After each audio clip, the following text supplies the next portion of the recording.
మీ అమ్మాయిని పెళ్లి చేసి అత్తవారింటికి పంపాలనుకుంటున్నారా?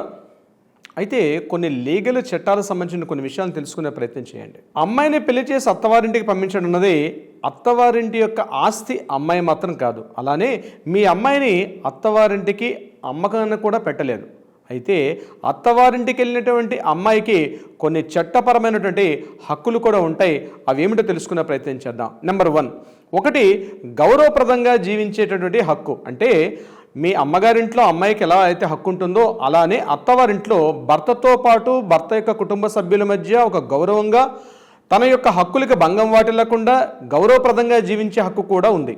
నెంబర్ 2, నివాసపు హక్కు అంటాం. అంటే రెసిడెన్షియల్ రైట్.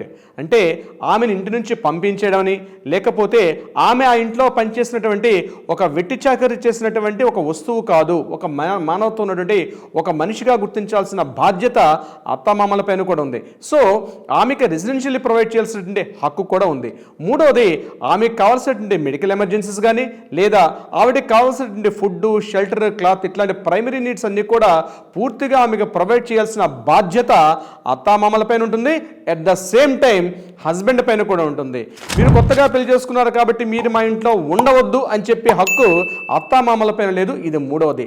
నాలుగవది, ఆమెకి ఆ ఇంట్లో ఎటువంటి మానసిక, శారీరక, సామాజిక, ఆర్థికంగా వేధింపులకు గురి చేస్తే ఆమె చట్ట ప్రకారంగా చర్యలు తీసుకునే హక్కు కూడా ఆ హస్బెండ్ పైన ఉంది.